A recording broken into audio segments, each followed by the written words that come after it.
mga tanaman ko, tanan bang love na ang joy? Lahat ba ng gugma na ang kalipay? Yes or no? Ulitin ko. Tanan bang gugma na ang kalipay? Yes or no? No.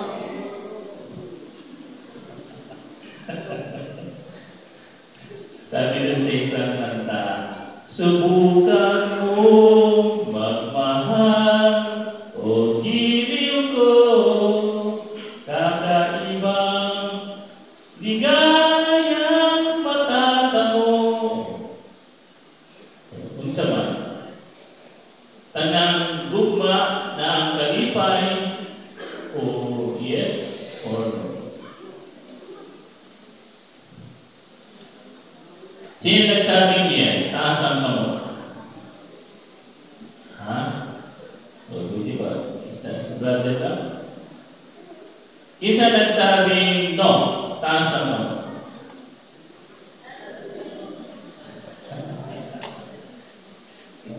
Kung may pinagdadaan nyo.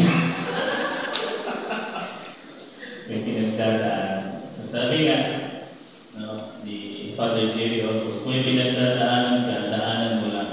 Huwag ka mag-stay doon. No. So, para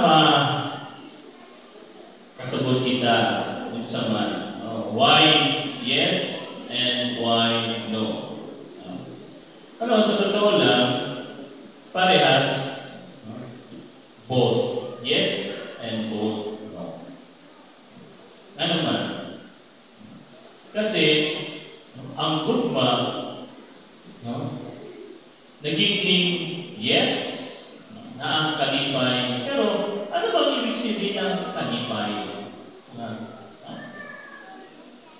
Sa English, joy. Di ba? Anong synonym ng joy?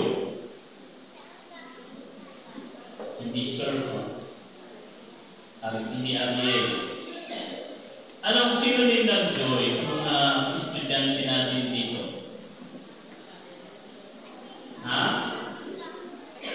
What is similar to joy?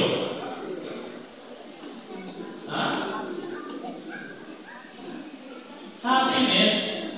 Okay. So, joy and happiness.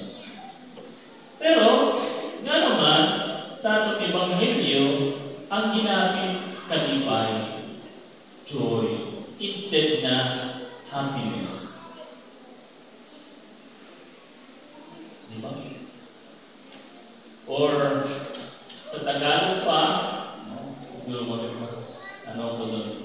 mas tumaw sa Tagalog, tuwa at saya. Iba ang tuwa, saya, sa saya. Hindi saya ha, iba yung saya, sa saya. So, anong pagkakaiba